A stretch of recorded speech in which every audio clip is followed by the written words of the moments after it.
Mi invitada de hoy es Elena Novosiolova, psicóloga especializada en relaciones familiares. Nos estamos transformando en una sociedad de individuos psicoanalizados, con tal desengaño y una absoluta falta de comprensión que nos lleva al precipicio. ¿Cuántas veces hemos dicho a las mujeres rusas, compadézcanse de los hombres, sí? Los hombres asocian directamente el final de su vida con la pérdida de la función sexual. Toma una regla metálica, se baja los pantalones y comprueba sus reflejos. Una prostituta es mejor que un amante. Las prostitutas salvaron a muchos matrimonios. Una cana al aire, la aventura o la juerga, todo esto en general no es una historia grave porque la prostituta no es una figura reconocida socialmente. Ellas no te exigen que seas un triunfador.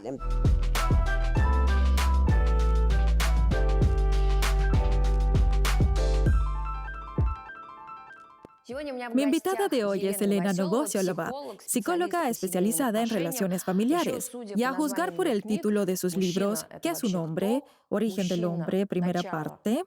Origen del hombre, segunda parte. Es una gran especialista en hombres y hablaremos con ella de esto. Elena, buenos días. Buenos días. Por ejemplo, tengo la sensación que si hace 10 años hubieras comentado que te vas al psicólogo, entonces estás loco. Hoy, si menosprecias a los psicólogos, seguro que estás loco. A juzgar por la situación, vivimos en tiempos donde triunfó la psicología. ¿Usted, como psicóloga, se siente en esta ola? Claro que lo siento. Lo percibo con un sentimiento de alegría y amargura. Con alegría porque realmente hay personas, y no pocas, que no controlan sus emociones ni su vida. Les cuesta tomar decisiones, se sienten mal. Claro está que el psicólogo les puede ayudar. Y hay también personas, y no pocas, a las cuales psicoanalizan demasiado. Nos estamos transformando en una sociedad de individuos psicoanalizados. Si antes, por ejemplo, hablábamos de no me gusta cómo se comporta conmigo esta persona, sí, tengo una relación tóxica. Si antes hablábamos de no me gusta cuando se interfiere en mi vida y me hace preguntas inapropiadas, me siento incómoda. Ahora decimos que hay que establecer límites. Por una parte, está muy bien que empecemos a reconocer que podemos ayudar a las personas a través de la psicología. A mi entender, esto es un gran avance, pero todo tiene su lado oscuro. Aparte de lo que usted ha comentado, ¿cómo ha cambiado su cliente de hoy si lo comparamos con el de hace 20 años? Bueno, en primer lugar, el 60% de los clientes son hombres y antes el 100% eran mujeres. Esto posiblemente sucedió hará unos 14 años, cuando los hombres empezaron a asistir muy activamente. Buscan con quién hablar, intentan... ¿Cuál es la edad media? La edad más frecuente es de 38 a 45. Bien, en esta franja. Sí, precisamente en la franja de la crisis de los 40. Aunque también vienen hombres más jóvenes, ya que los tiempos cambian a simple vista. Y a todas las preocupaciones que hace 10 años caracterizaron precisamente a los hombres cuarentones, más o menos, pues ahora ya empiezan a detectarse hombres treintañeros Por ejemplo, con las mismas preocupaciones. Por ejemplo, el complejo del éxito, sí, problemas de autorrealización. Lo llamamos complejo porque una persona entre los 30 y los 32 años puede conseguir buenos resultados y materializar todas sus ambiciones. Y cuando lo consigue no sabe qué hacer a continuación. Es como llegar a la cima con una pesada mochila. Te parece que ahora llegarás hasta la cima y serás feliz. Y llegas a la cima y ahí solo está el pico y no hay a dónde ir más allá. Recorres el pico, cae el estado de ánimo y no entiendes a dónde ir a continuación, te acostumbraste a realizar un objetivo dentro de una estricta rutina, etcétera, etcétera, con semejante desilusión y absoluta incomprensión que, por supuesto, nos lleva al precipicio. Con esto nos enfrentamos a una edad más temprana. Bien, usted misma nos dice que las generaciones cambian muy rápido, todo en unos periodos muy comprimidos. Se puede decir que cada 5 años se efectúa un cambio de generación. ¿Usted con estos millennials que ahora entran en la etapa de crisis le resulta más difícil? Sabe, me resulta apasionante. Me gustan los valientes. Son personas libres, son más listos que nosotros. Aún pueden enseñarnos muchas cosas nuevas. A mi casa incluso vienen adolescentes. Me sucedió un caso increíble cuando no pude comprender si era un chico o una chica. En cuanto esta chica renunció a ser chica y exponía a sus padres cosas aterradoras. Ellos decidieron empezar con un psicólogo y continuar luego con el psiquiatra. Sentían un miedo atroz. Y resultó ser que solo hizo falta hablar con ella. Con ella hablé solamente 3 veces, sin una sola palabra de psicología. Con ella hablamos de política, donde ella es una especialista de cuidado. Hablamos de historia, donde ella también se maneja con mucha soltura. Hablamos sobre unas investigaciones geológicas por las que ella siente afición. Así que, después de 3 conversaciones, hablando de estos temas que para ella resultaron de gran interés, nos despedimos. Me llamaron los padres y me dijeron, denos la receta de las pastillas que le prescribió. Y lo decían en serio. Les dije, ¿qué pastillas? Dios me libre porque no soy médico y no puedo recetar, y jamás se me ocurriría. En cuanto llegó a casa, se despojó de su atuendo habitual, con el cual escondía su sexo, y les pidió que le compraran un nuevo vestido y la llevaran a la peluquería. En esta vida es muy importante entender que otra persona es en general otra persona. A mí me interesan mucho todas las teorías psicológicas de generaciones, donde la fractura del diálogo generacional se produce precisamente entre los baby boomers. Esta es su generación y la generación de mi madre y todas las siguientes generaciones. Es decir, todos se comprenden bien los unos con los otros, pero concretamente los baby boomers con las demás generaciones no se entienden muy bien entre ellos. ¿Usted tiene esta sensación? Sí, porque las inquietudes son absolutamente diferentes y los criterios de satisfacción también son diferentes.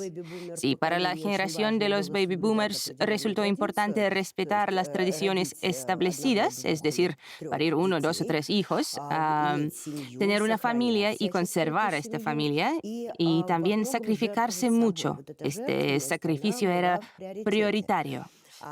Esta generación no quiere sacrificarse. Ellos quieren vivir su vida.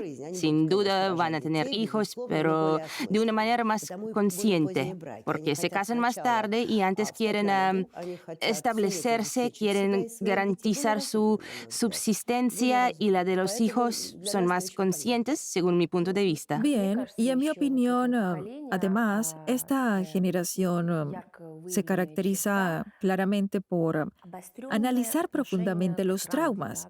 Hay que vivirlos, hay que hablarlos. Todo lo que comentamos antes. Obligatoriamente no se pueden pasar por alto. Hablar de ellos con el psicólogo.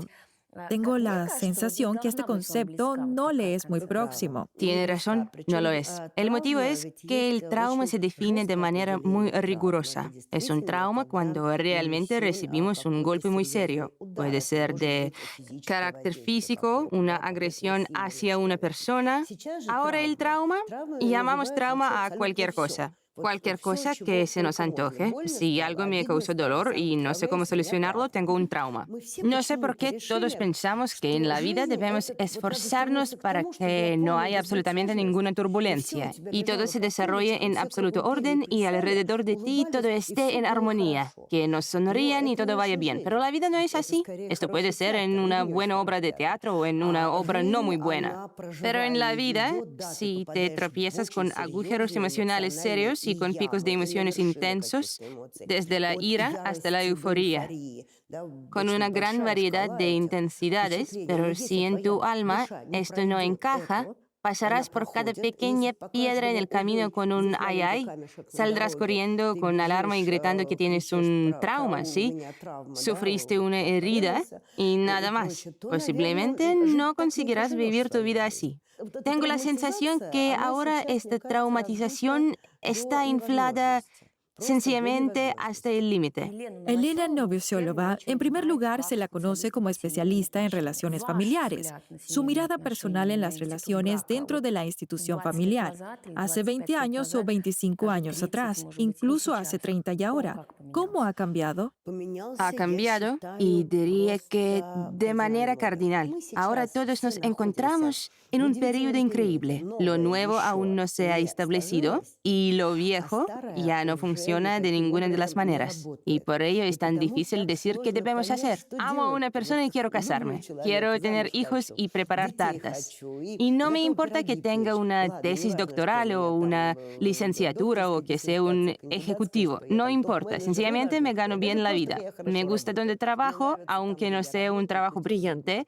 Me siento a gusto. Y estoy dispuesta a renunciar a todo esto. Quiero mi familia. Y después de algún tiempo, me llega como un guión escrito para mí. ¿Qué me pasa? No puedo vivir entre cuatro paredes. Y si lo pensamos bien, ahora las chicas crecen tan ambiciosas como los chicos. ¿Y qué hacer luego con estas ambiciones si se les propone el modelo antiguo? Todo se derrumba. ¿Y cómo mantenerse a flote en esta situación? ¿Y sabe qué es lo más difícil? A mí me sorprende, especialmente en las mujeres, posiblemente después de los 35, incluso cerca de los 40, que vivieron las relaciones matrimoniales o aún se hallan en el matrimonio. Lo más difícil es responder a ¿qué quieres para ti? ¿Qué quieres para ti? Resulta muy difícil obtener una respuesta.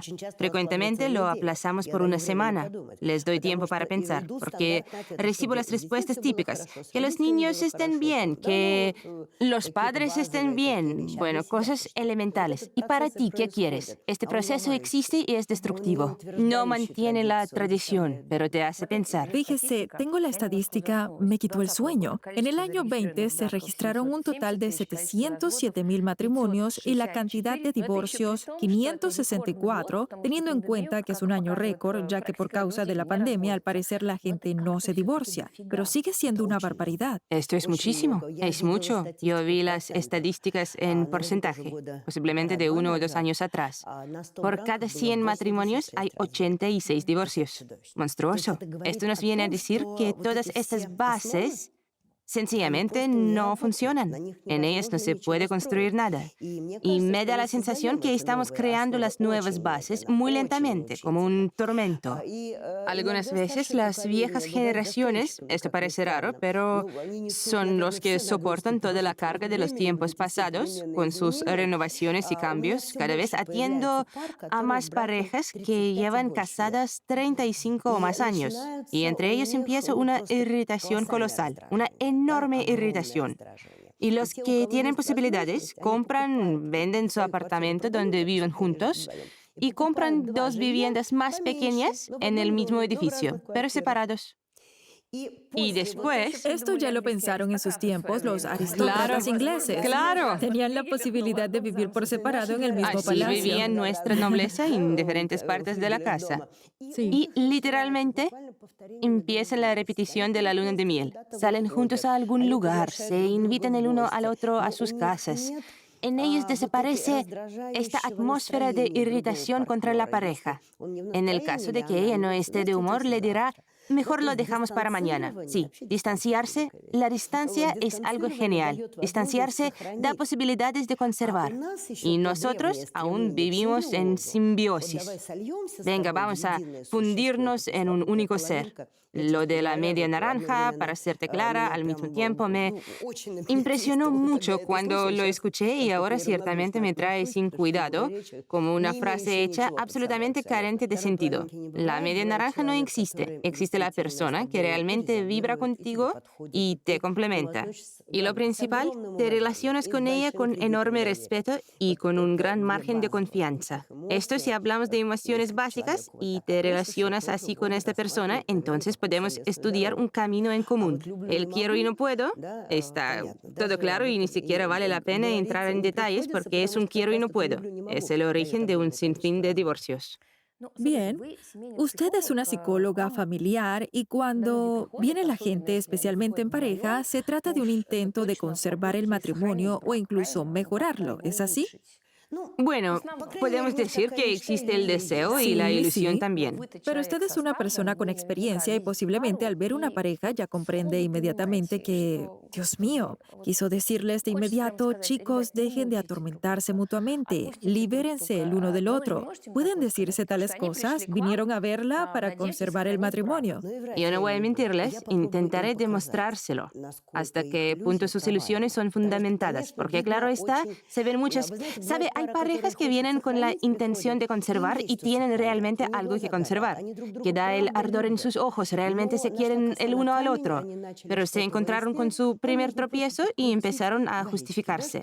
En tal caso, será suficiente con apretar las tuercas para que la construcción no se tambalee. Y existen parejas a las que basta con mirar cómo entran a mi despacho, cómo se acomodan. Tengo un sillón y un sofá de 2 plazas. Una pareja se sentará obligatoriamente en el sofá y la otra pareja, él o ella, en el sillón y otro en el sofá. Incluso por esta actuación puedes establecer hasta qué punto están juntos en esto. ¿En el sentido completo de juntos o ya están separados? Y por la distancia, como usted dice, es muy Sí, o indicativa. ya están separados. La distancia no significa que no puedes tocarme y vamos a relacionarnos contigo a través de la pared. La distancia es como en el tango. Suceden contactos muy intensos entre ellos y otras veces se separan, ¿sí? Entonces el contacto es mayor. La distancia nos permite estar más cerca el uno del otro, por raro que parezca. Y que la distancia impide husmear ahí donde yo no quiero y donde no te incumbe. Existe gran diferencia entre sinceramente y abiertamente. Abiertamente, dices todo lo que hace y no hace falta, todo lo que puede herir a una persona y hacerle pasar un mal momento, porque yo entendí que hay que decir la verdad completa, hay que desnudarse y confesarse, ser honesto el uno con el otro. ¿De qué honestidad hablamos? Simplemente repartes a discreción contra el autoestima de otra persona sin asomo de honestidad. Sí, le diste en todos sus lugares descubiertos y encima te enorgulleces de ello. Y sinceramente es cuando yo comparto contigo las emociones que yo realmente siento al vivir juntos. A usted ya le son claros determinados clichés. Ve a la pareja y ya lo comprende, ¿sí? Estos necesitan hablar, no saben hablar el uno con el otro, hay que empujarlos a una conversación sincera. ¿Puede mostrarnos entre bastidores, por ejemplo, cómo ayudar a restablecer las relaciones? Debe entender que hay cosas muy simples, pero estas son para aquellos que no lo perdieron absolutamente todo por el camino. Por ejemplo, si el esposo y la esposa hace mucho que son pareja y conviven desde hace mucho tiempo bajo el mismo techo, se preguntan el uno al otro cada mañana, ya sea la carrera, ¿qué cosa puedo hacer hoy para alegrarte el día? Y responden el uno al otro honestamente. Después de cierto tiempo, su relación mejorará, si van a cumplir de la manera que sea esta petición. Preguntar es una cosa y cumplir otra, Sí. porque uno cumple y el otro no. Y esto le irrita aún más. Bueno, hay de todo.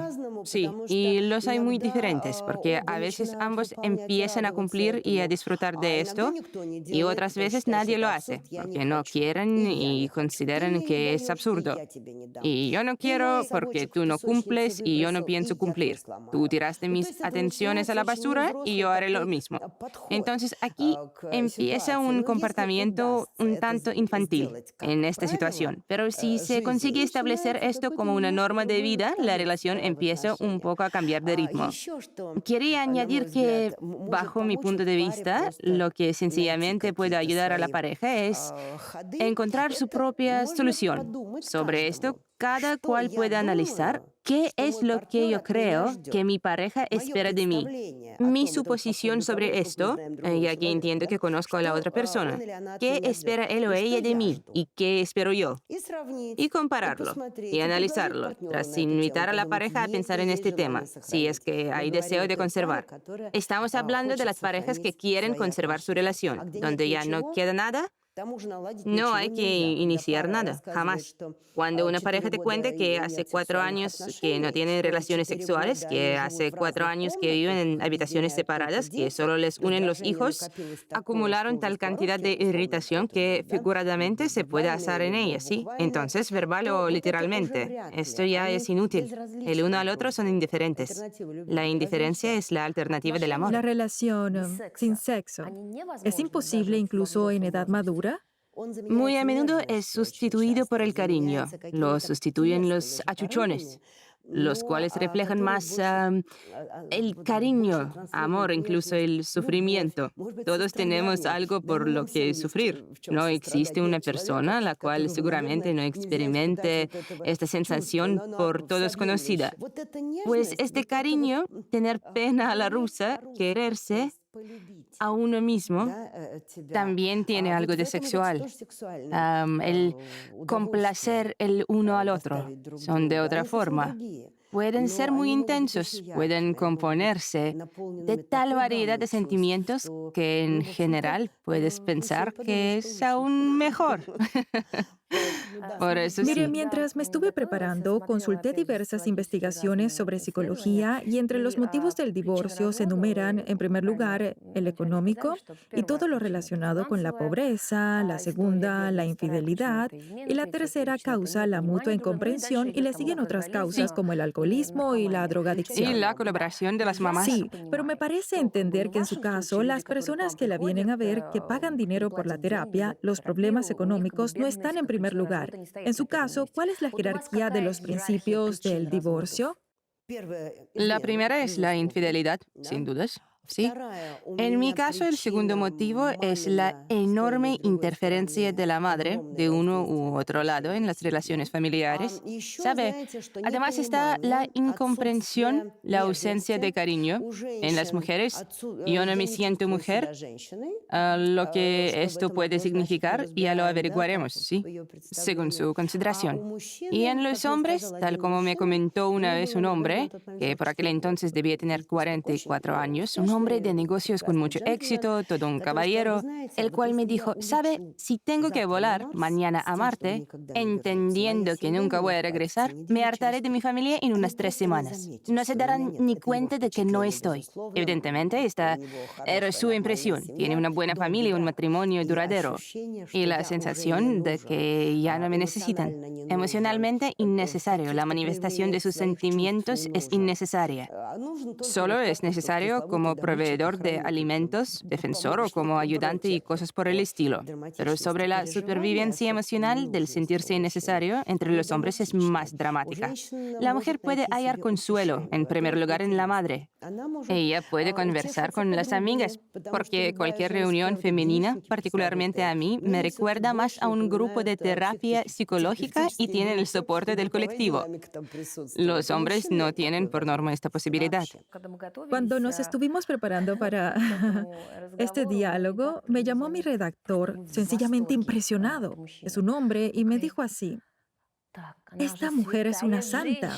Simplemente es la principal defensora de los hombres. Su principal argumento es compadézcanse de los hombres. Les va más difícil que a las mujeres. Y en general en nuestros días, esta es una posición de rebeldía. ¿Es una posición de rebeldía? Posiblemente sí. Por esa posición mía recibo regularmente las críticas de muchos. Pero con ellos no puedo estar de acuerdo, porque me parece que con los hombres pasan historias catastróficas en el plan social. Realmente les han retirado las patas del trono, donde se sentaron cómodamente durante 15.000 años. La familia tardó este periodo en constituirse. Todo el sistema experimenta por primera vez. Durante tanto tiempo vivimos sin grandes conflictos globales, sí. Ahora se cumplirán los 80 años. Por supuesto, hay pequeños conflictos, pero la sensación de una gran guerra no existe. Ni revoluciones, ni guerra. Y el papel del hombre por esta causa empieza a caer.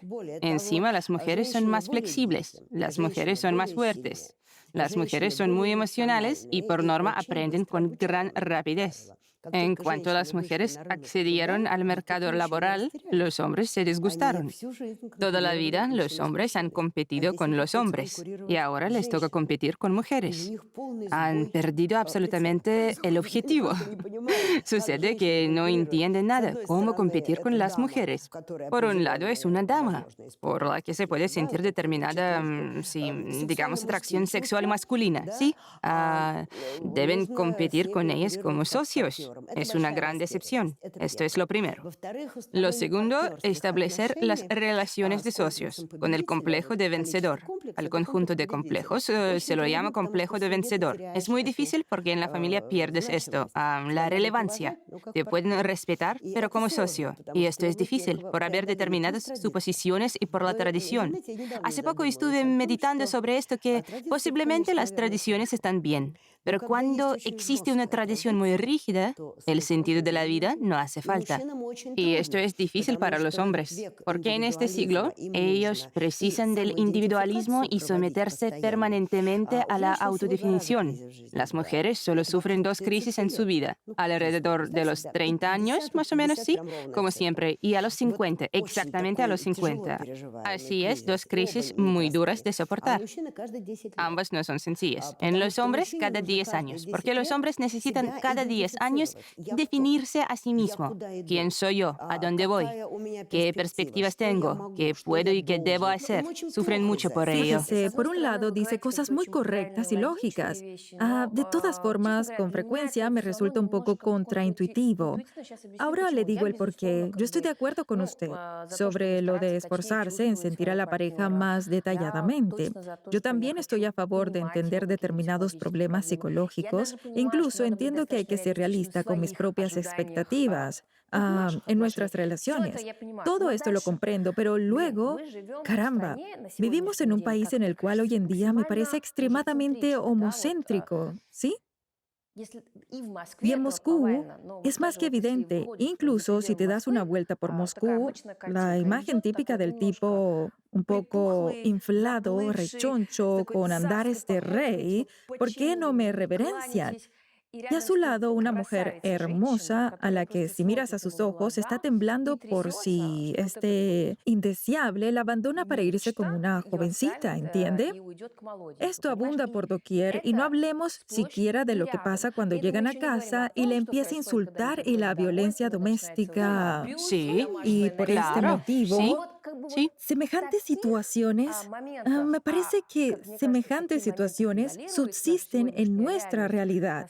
¿Cuántas veces hemos dicho a las mujeres rusas, compadézcanse de los hombres? Posiblemente aquí la palabra compadecer puede interpretarse de diferentes maneras, sí. Cuando digo compadecer, no me refiero a tutelar, no me refiero a que lo lleven entre algodones y en volandas. Usted lo recordó muy bien. Tiene miedo de que lo retiren. Y en ellos es frecuente. Y es un miedo un tanto irritante, ¿cierto? En principio, el hombre en el mundo moderno tiene muchas posibilidades.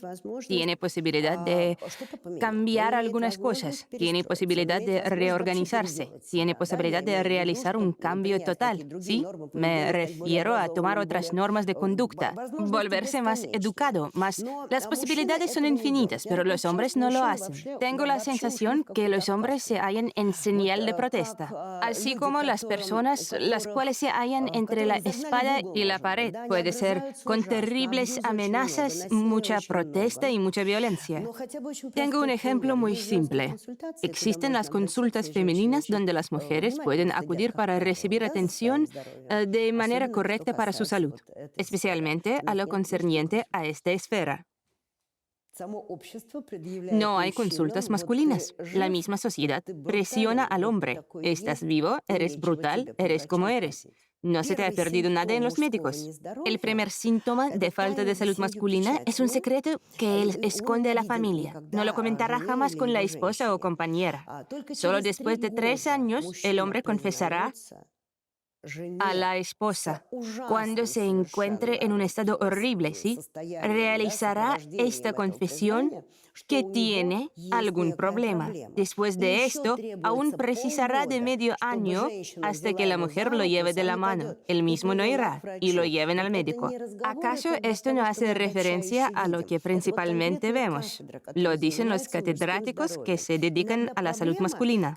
Algunas veces el problema, como dicen, no vale ni un sonrojo. Se soluciona fácilmente y el hombre se siente muy bien de nuevo. Las cifras que expusieron son terribles. Los síntomas de la disfunción eréctil aquí empiezan antes que en el resto de Europa, alrededor de la edad de 45 a 48 años. Esto significa los indicios de muerte aparecen ante el hombre. A las mujeres les cuesta mucho entenderlo y los hombres hablan muy poco de ello, porque los hombres asocian directamente el final de su vida con la pérdida de la función sexual. A partir de este modelo se desarrolla todo, ¿sí?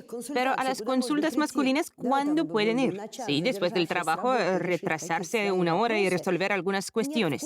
No existe la cultura, ni la costumbre, ni siquiera la consideración de que esto está bien, es elogiable, es correcto.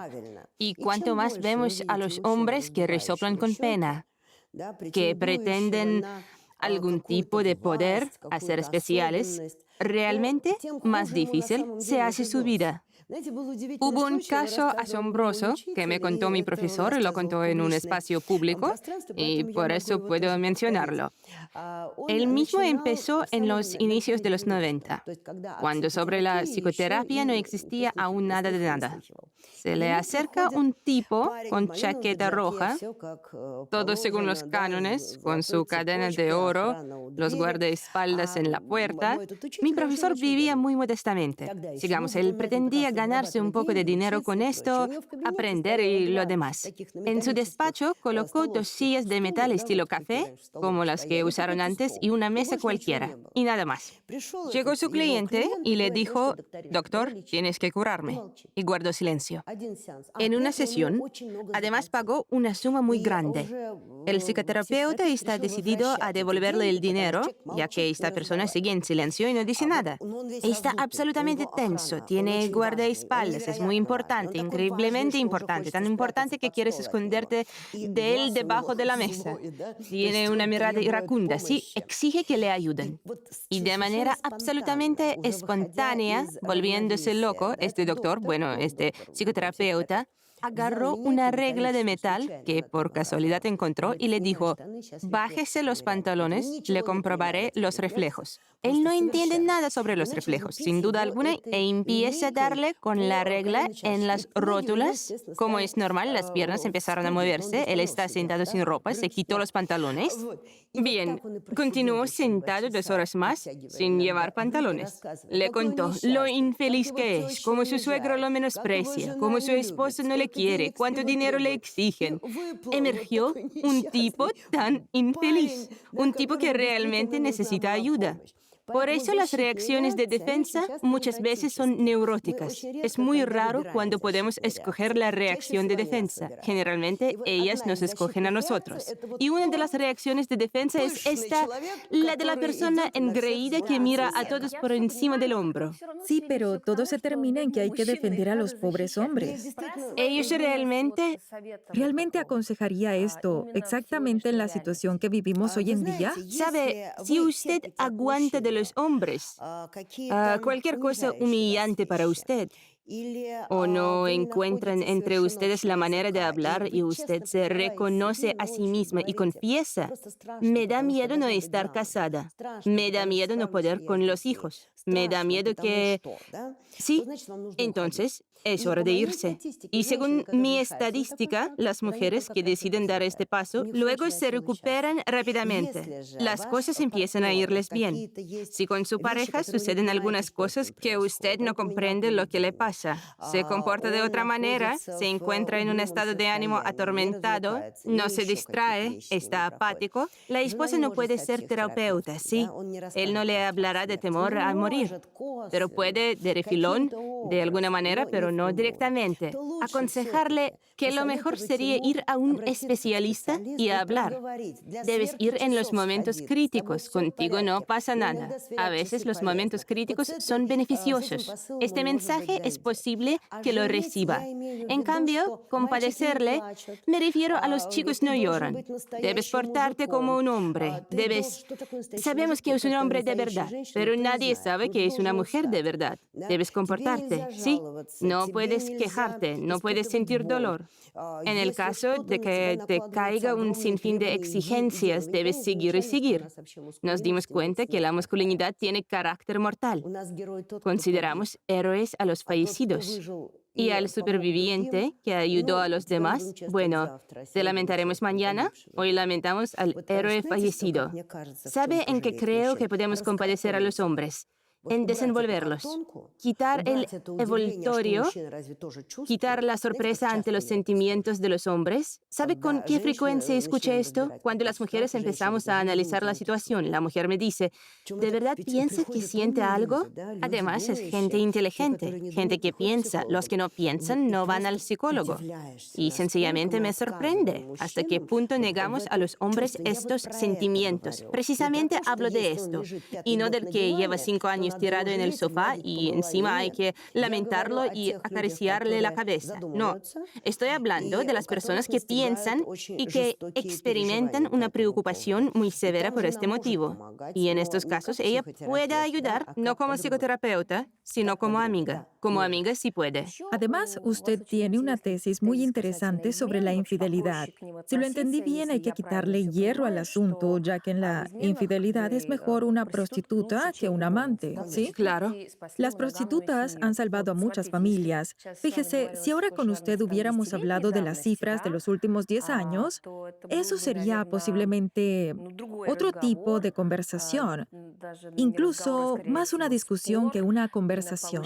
De manera acalorada, posiblemente no con usted, sino con un hombre que me fue infiel con una prostituta.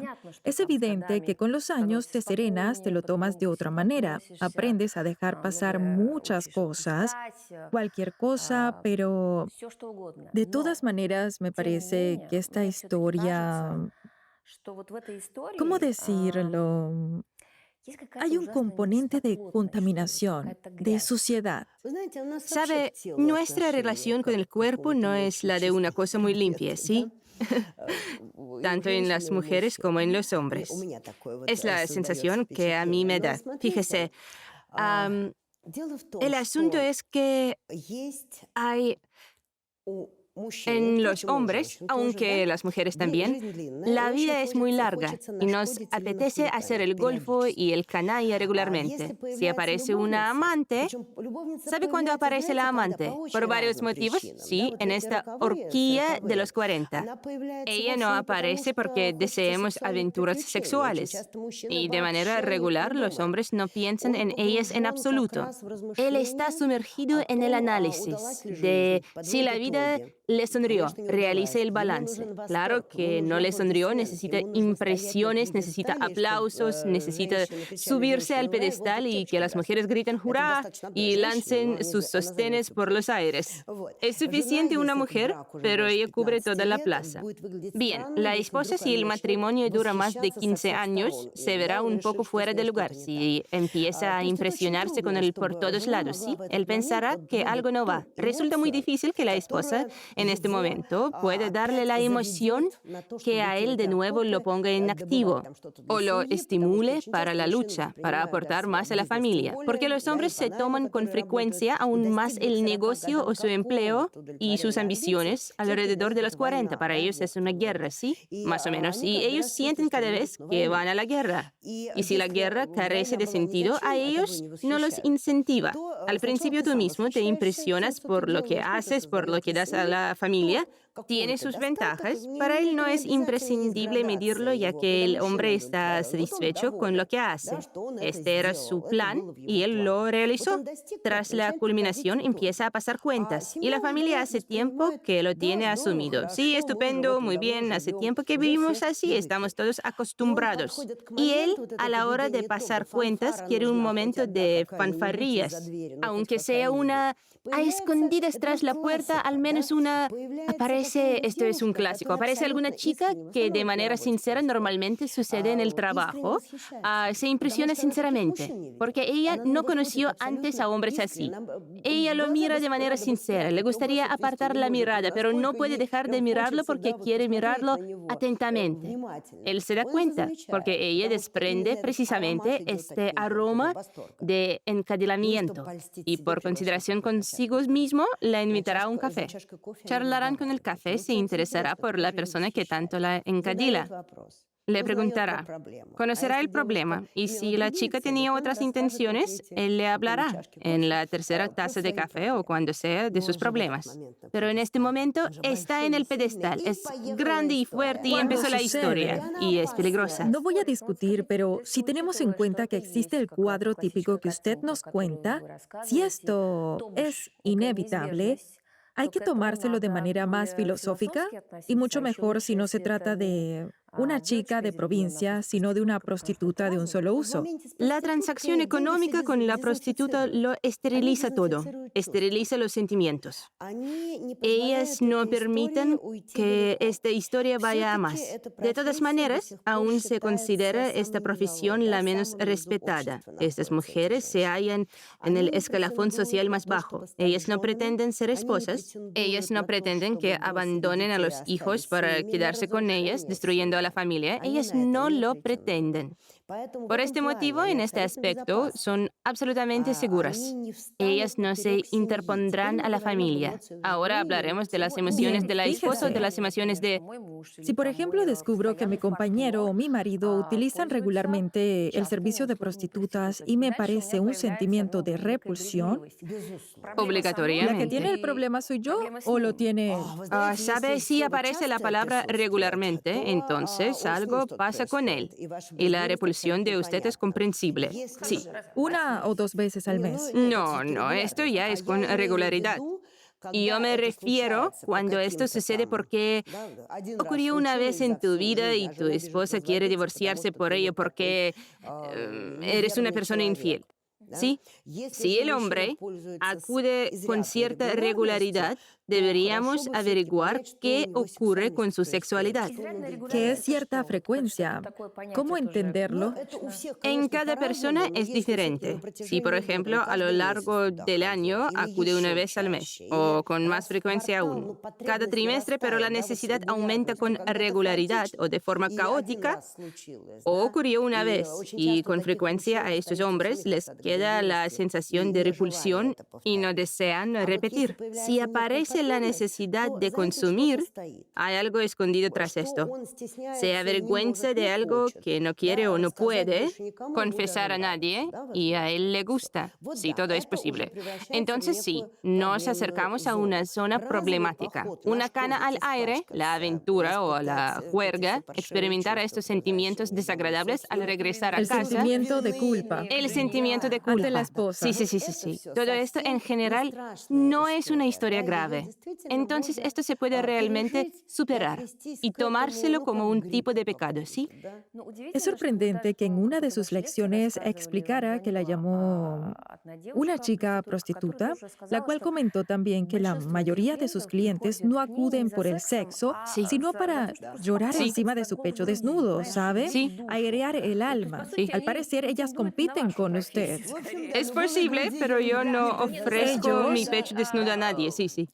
Por supuesto. Buscan también en la prostituta lo que... Buscan en el psicólogo. o en la amante, Claro, por el soporte emocional. sí. Y por lo que puedo recordar, fue tan sorprendente lo que nos contó esta buena dama, que parece increíble, hace mucho que trabaja en esto, bueno, hace más de un año, llegan, se explayan y lloran, porque la prostituta no es una figura reconocida socialmente. Ellas no te exigen que seas un triunfador. El sexo aquí no es relevante. Y le pregunté si era realmente un caso común, un caso muy común, cuando el hombre acude en busca de respaldo. Pero ahora estamos hablando sencillamente de que si acude a una prostituta de manera esporádica, es mejor que tener una amante. Pero en esta historia, de todas maneras, me vuelve a disgustar que de nuevo nos olvidamos de las mujeres. Estoy hablando de las prostitutas. Exactamente, no tengo nada en contra de que las mujeres se ganen la vida explotando su cuerpo. Es su decisión, Es su decisión, si es sí. lo que quieren. Aún así, entendemos perfectamente que estas chicas son, en gran medida, en el 99,9%, tienen una psique dañada. Son de las que toleran abusos. Bueno, yo sencillamente, yo me lo imaginé así, ¿sí? Por mucho que me ofreciera el cliente que acude a mí, en el caso de que yo fuera prostituta, a menos uno de cada dos personas no serían de mi agrado. Químicamente no me gustaría, pero debo acostarme con él. Aún en el caso de que me autoconvenza de que está bien, que por esto me pagan, de todas maneras mi psique quedará lesionada porque me acuesto con una persona con la que no quiero. Me refiero a que, a final de cuentas, estas chicas se convierten en instrumentos de trabajo, en instrumentos de la manipulación. ¿No es así? Lo primero es que es la elección de estas chicas y en muchos casos existe realmente un cuadro traumático, ¿sí? No solo deberían ir al psicólogo, sino al psiquiatra también. Sabe, una vez estuve en un prostíbulo. Este fue una experiencia fantástica. Acudí por un anuncio, no tenía trabajo. Como muchos. Sí, eran unos tiempos muy difíciles y entonces había el periódico Trabajo para Todos o algo por el estilo. Una publicación de varias hojas. Y yo estuve buscando trabajo y veo, buscamos cursillo de comunicación.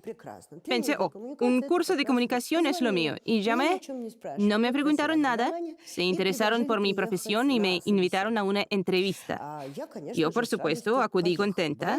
Era invierno y un tiempo muy sucio. Fui con botas y llamé a la puerta. Todo esto sucedió en una vivienda común. Llamé a la puerta y yo estoy acostumbrada a no examinar a las personas, sino que les miro a la cara, a la parte superior, el cuerpo de un chico joven, guapo, musculoso, y me dijo, quítese las botas, por favor. Menuda oficina. Pues bueno, bajo la cabeza y veo que lleva unas medias de rejilla con una tanga. Tardé mucho en quitarme las botas por lo tremendamente sorprendida que encontré esta situación. Luego salió la madame, la cual me propuso dedicarme a... Sí, exactamente. Lo que me contó fue algo monstruoso, porque en ese local se dedicaron a los castigos corporales, pero el grupo, ella empezó por el grupo de mis futuros clientes, ¿sí? Clientes para estos cursos. Profesoras de música, señoras de casa. Y además, esto no es la representación cinematográfica sobre chicas de la calle que se ganan la vida así. Es una elección consciente, les gusta lo que hacen y acuden al apartamento cuando las llaman y el cliente está listo. Y ahí pasan el tiempo necesario, sin que la familia sospeche nada. Esta es mi experiencia personal tras hablar, no extraída de los libros o de las películas donde me metí. Bueno, y yo les quiero decir que salí pitando cuando me hablaron de castigos físicos y demás, cosas horribles. Aunque habló de manera muy delicada, me habló en ruso de manera muy correcta y con buenas maneras. Pero fue un asunto monstruoso. Evidentemente, sí. Pero la experiencia, para mí la experiencia fue muy interesante. Por eso no es todo tan simple en esta historia. Estoy de acuerdo con usted que la mayoría presenta algún trauma, claro. Pero hay de todo. Hay mucho y de todo. Me gustaría volver a hablar un poquito sobre la crisis entre hombres y mujeres. Nos dijo que los hombres pasan una crisis cada 10 años. La de los 40, la mayor. En las mujeres solo 2 veces, a los 30 y los 50. Pero me da la sensación que esta crisis de los 40 en los hombres, cuando, sin pensarlo, cae en la infidelidad, cede al encandilamiento de esta mujer joven de la oficina y no regresa, ¿sí? Y no regresa. ¿Y qué hallamos detrás de este hombre? Habitualmente una mujer cuarentona, la cual le dio toda su vida, que ya no es tan hermosa porque parió 2 o 3 hijos, que viene con carga adicional, aunque suene irónico, que tiene dudas sobre su atractivo, que no sabe cómo continuar su vida. Bueno, a mi entender, La crisis de los 40 en un hombre que sin mirar atrás se va con esta chica y continúa su vida. Él lo sobrelleva mucho mejor que esta mujer en concreto. Para esta esposa que después de su crisis se queda sola con los niños. Si me pregunta, para mí esta es la verdadera crisis, ¿no? No, Sofiko, no es siempre así. No es siempre así. Para empezar, a esta edad, si hablamos a grosso modo, los hijos ya son un poco mayorcitos. Si lo preguntamos a las esposas, que les ocurrió algo parecido y cómo siguieron su camino adelante con ellos. En el caso que pariera 3 hijos o 2 hijos, la relación entre ellos lleva 5 o 10 años mal. Muy a menudo se da la situación que con el segundo hijo querían salvar la familia. No entraré en detalles. Y demás. Entendemos que su parte de autoconocimiento y conciencia de su persona y su propia vida poco a poco se niveló.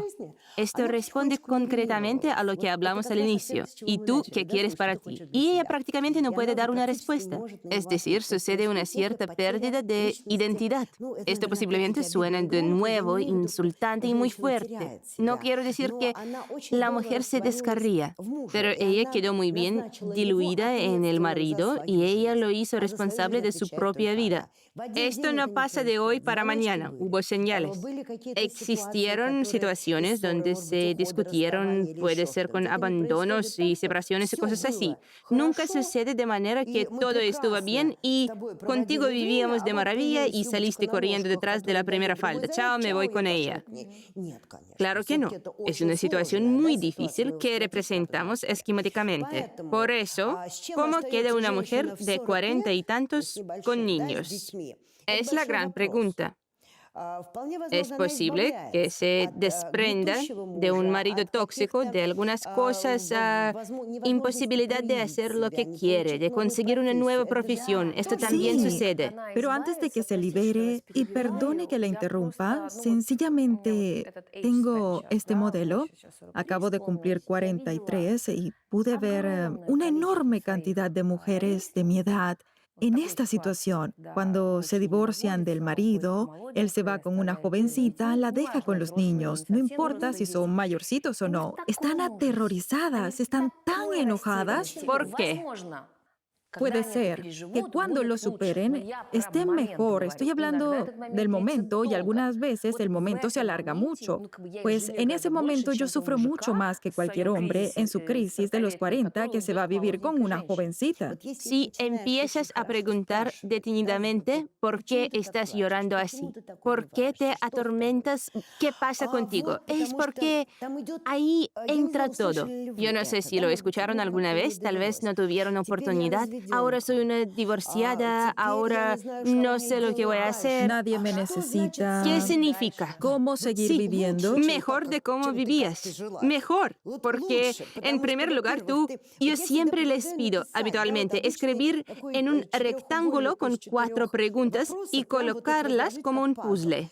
¿Qué pasará si me divorcio? ¿Qué pasará si no me divorcio? ¿Qué no pasará si me divorcio? ¿Qué no pasará si no me divorcio? Y el puzzle empieza a encajar. Sencillamente increíble. No habrá irritación, ni llanto, ni pérdida de confianza. No habrá llamadas irritantes, ni abonados fuera de cobertura cuando lo necesitas urgentemente. ¿Sí? Todo esto es muy racional. ¿Y cómo no? Pero contemos con la situación emocional. La autoestima que está por los suelos porque te dejaron salvajemente por una jovencita. Basta de mitificar, Sofiko. Yo pasé por esta situación y sí, la superé con dificultad en 4 meses y medio. Después de 4 meses y medio, no tenía dónde ir. Eran esos tiempos en los que yo recién conseguí mi profesión, tan solo empecé a practicar, pero no tenía a quien dirigirme con mi desgracia. Y quiero decirle, yo lo pasé muy mal. Y además se percibía de lejos y existía también mucha ceguera, ¿sí? No quiero ver nada de esto y decidí que estuve tumbada en el sofá. Al principio sufrí prácticamente de depresión clínica, con todos los síntomas. Mis hijos tenían 7 y 9 años, se acercaron a mí y me dijeron, mamá, tenemos hambre. Yo les dije, llamen a la abuela. No podía ni levantarme. Entonces conozco aproximadamente, no en su totalidad, la depresión clínica. La sintomatología que puede presentar, sí, lo viví en mis carnes. Así que llegó el momento en que lo comprendí todo. Me quedo y se me llevarán junto con el sofá o voy a vivir. Y yo decidí vivir. Yo utilicé todo lo que estuvo a mi alcance para limpiar toda esta monstruosa colección de sentimientos que no me dejaron vivir. Y establecí ante mí la tarea. No soy una persona muy religiosa, sí, que iré a la iglesia y les pondré una vela a su salud y felicidad, con toda mi alma. Cuando yo pueda hacer esto, significa que me deshice de esta situación. Y yo, alrededor de 3 meses y medio o 4, emprendí este camino. Al final de mi camino lo pude conseguir y superé esta situación. Al final de mi camino, en el plan físico, no cambió nada. No tengo dinero, otras cosas no mejoraron, solo empecé a trabajar. Pero en mi estado no puedo trabajar, tal y como estoy. Y cuando lo superé, la gente me detiene por la calle y me dice, ¿dónde va tan feliz que celebra? ¿Ha pasado alguna cosa? Antes, sencillamente, nadie se acercaba a mí. Y luego empezó toda esta historia. Aún más, empezaron a cumplirse algunas cosas que no debieron ocurrir jamás en mi vida. Tenía 42 o 3, esta Como edad. yo ahora. Y yo sé, lo viví en mi propia piel, que después de esto yo misma me convertí en el guía de este camino, hacia la luz, ¿sí? Pues en 30 años, yo en 10 años atendí a más de 3.000 personas. Los conté recientemente. Me da miedo contarlas a todos en este periodo. Sé perfectamente lo que sucede. Es un impacto, sí. Primero es aterrador, sí. Pero sí rápidamente, tomamos conciencia cuando entendemos que este clavo nos golpea en el ataúd, ¿sí? En realidad es otro sonido. Es el sonido de una nueva puerta al abrirse. Y no hay que tenerle miedo.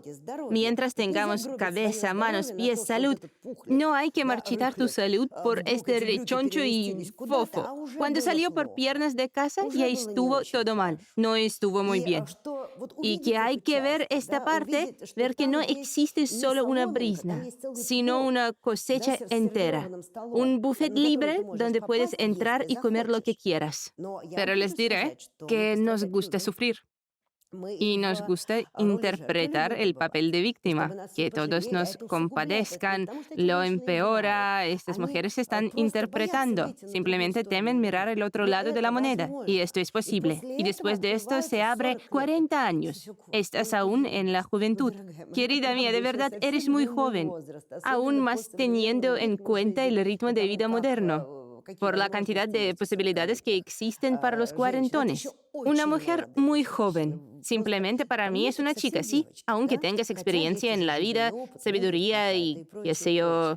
Por eso, los 40, y al hablar de la crisis masculina, y ella está cerca de los 40, ella puede simplemente darse la vuelta, decir chao y recoger a los niños. Y de alguna manera dividir lo que consiguieron juntos y empezar el despegue de su cohete sencillamente desde su propio cosmódromo. Esto es absolutamente posible, no fantaseo, no soy una idiota acaramelada explicando cómo vivirá. Por cierto, los hombres no pueden Quiero así. decir, en primer lugar, gracias, porque no es un programa sobre la vida personal, pero incluso a mí me rondó la pregunta en mi cabeza y quise pedirle si usted pasó por esto, si tuvo experiencia de divorcio y usted se me adelantó. Por eso quiero darle las gracias por compartirlo, es muy importante. ¿Puedo armarme de valor y hacerle una pregunta? Claro. ¿Usted consiguió establecer una relación de amor en pareja después del divorcio? Después de año y medio encontré a este hombre con el cual sigo manteniendo una relación. Estoy tan agradecida a esta mujerzuela que sedujo a mi marido. Le estoy tan agradecida porque teniendo 2 hijos, raramente me hubiera decidido a dar este paso, ¿sí? La más bondadosa de las buenas y cosas así. Hubo un tiempo que incluso le hacía regalos. Estuve sinceramente agradecida porque mi vida en ese momento cambió completamente. Después de todo, gracias a Dios, conservamos una buena relación del padre con los niños y estos caballeros, después de 20 años, incluso rehabilitaron juntos el apartamento de mi mamá. Bien, ambos participaron, uno como diseñador y el otro como ingeniero. Por esto la vida es completamente fantástica, a la que dejamos de mirar a este terrible túnel sin salida. La hay. Una vez tuve a una cliente con 75 años. Me vino con la pregunta de cómo acabar con la manía de hacerse la pedicura, porque no puede detenerse y se la hace sin parar y esto ya le es dañino. Le pregunté ¿para qué? Ella tiene a su persona querida, su amigo del alma, de 78 años, pero él es capitán de larga navegación, guapo que te quita el sentido con su gorra y tiene la costumbre de besarle los pies. ¿Qué vamos a decir de los 40 años? Sintiéndolo mucho, haré las últimas preguntas sobre la autoestima, porque evidentemente lo que más sufre en las relaciones difíciles y en las historias de ruptura es la autoestima. ¿Qué supertrucos prácticos podría recomendar a las mujeres para subir la autoestima en el caso de que existan? Particularmente para mí, por cierto, por raro que suene, todos me miran de una manera como, ¿tú qué dices? ¿De verdad? Lo digo de verdad. A día de hoy, puedo decir que no me falta nada de lo que soñé. Y amor, y un hijo, y trabajo, todos sanos y a salvo, y unos ahorros. Tengo problemas de autoestima, me falla. Lo reconozco sin tapujos. Sabes, Sofiko, pienso que ninguna persona viva puede sentirse seguro de sí mismo y comportarse como una estrella, si es normal y está vivo. Pero no podemos tener dudas. Yo a veces tengo complejo de realización, porque miro al horizonte de este conocimiento y me falta vida leer todo lo que quiero, ponerlo en práctica, experimentarlo. Me esfuerzo mucho, pero cuanto más me esfuerzo, más se amplía el horizonte. Tenemos diferentes valoraciones en el alma, diferentes formaciones. Algunas veces peleona, donde nosotros traspasamos las costumbres y nos portamos de otra manera en general. Andamos eufóricos y cosas así, diferente a lo habitual. Otras veces al revés.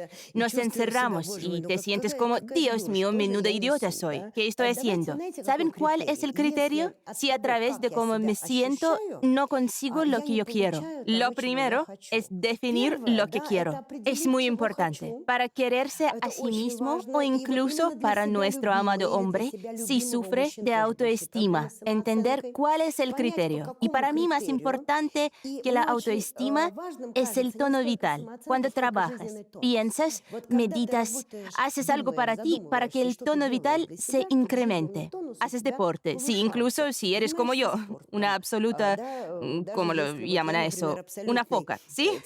No soy para nada una deportista. Aún así, me obligué a hacer al menos cosas elementales porque inciden en la autoestima. Si te sientes de alguna manera limitado, todo se viene abajo y nada te interesa. Estudiar sin fin. Descubrir algo nuevo, interesarse por algo, interesarse sinceramente, ir a los sitios donde hay un campo emocional que te haga volar. Ahí habrá amor y alegría y finanzas, estará todo ahí. Váyanse ahí, busquen. Ahora hay infinitas posibilidades, mejor si se relacionan con la actividad física. Y no importa si está usted delgado o no mucho, y no importa los complejos que puede tener. Cuando empiece a dedicarse, subirá la autoestima. Creo que es esto. Elena, querida, muchas gracias por esta charla. Gracias a usted por invitarme. Gracias, para mí fue muy interesante, además de muy útil. Gracias. Muchas gracias. Por favor, no se olviden de apuntarse a nuestro canal, poner sus likes, tocar las campanitas, entren y comenten. Sus comentarios son importantes para conocer su opinión. Les quiero mucho. Hasta pronto.